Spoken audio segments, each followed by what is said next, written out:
కానీ అది తెలుగుదేశం పార్టీ కార్యకర్తను చంపారని చెప్పి మేము ఎక్కడా కూడా దాన్ని రాజకీయం చేయాలి.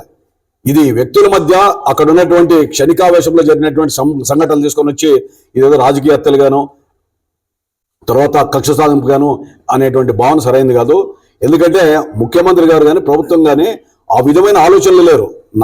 అందరు కూడా నాయకులు కూడా మీరు ప్రభుత్వంగా ప్రజల పక్షాన ఉండండి, ఈ వర్గ కక్షలకు దూరంగా ఉండండి, ముఠా కక్షల్ని పెంచొద్దండి అనే భావనతో ఆదేశాలు ఇచ్చారు. అధికారులు కూడా స్వేచ్ఛనిచ్చారు, పోలీసు అధికారులు కూడా.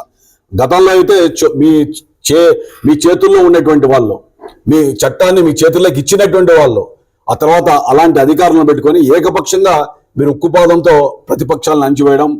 మీకు చిన్న ఉదాహరణ, మొన్న ముఖ్యమంత్రి గారు మడకసిరకు వస్తే ఒక కమ్యూనిస్టు పార్టీ వాళ్ళని సిపిఎం వాళ్ళని అరెస్ట్ చేస్తే ముందస్తు చర్యల్లో భాగంగా పోలీసులు లోకేష్ బాబు స్వయంగా ట్వీట్ చేశాడు, క్షమించండి, ఇది భవిష్యత్తులో ఈ విధంగా జరగదు, ప్రజాస్వామ్యం బద్ధంగా ఎవరైనా అడగడానికి స్వేచ్ఛనివ్వాలి, ఇది పోలీసులు అలవాటు ప్రకారం గతంలో అలవాటు ప్రకారం చేశారని చెప్పినటువంటి వ్యక్తిత్వం జగన్మోహన్ రెడ్డి గారికి ఎప్పుడైనా ఉందా? ఇది యథార్థమా కాదా మీరు ఆలోచించండి. ముఖ్యంగా మహిళలతో అధికారం చేపడానికి అంటే 1518 ప్రతి మహిళకు 1500 ఇస్తామని చెప్పారు. అది ఎప్పటి వరకు అమలు చేస్తారు? మీకు మొట్టమొదట 4000 పెన్షన్ మహిళలు కూడా దాంట్లో ఉన్నారు కదా, భాగస్వాములే కదా, అది ఇవ్వడం.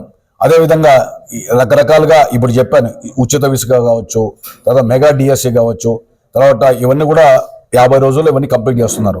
ఇచ్చిన హామీలన్నీ కూడా దశల వారీగా పూర్తిగా అంచెంచెలుగా చేస్తారు. అంతెందుకు ఇప్పుడు తెలంగాణలో 8 మాసాలు అయింది. రైతుల రుణమాఫీ ప్రభుత్వం ఎన్నికలప్పుడు ఇచ్చారు, 8 నెలల తర్వాత మరి ముఖ్యమంత్రి గారు ఇచ్చారు. అంటే ఇవన్నిటిని కూడా గాడిలో పెట్టడానికి టైం పడుతూ ఉంది.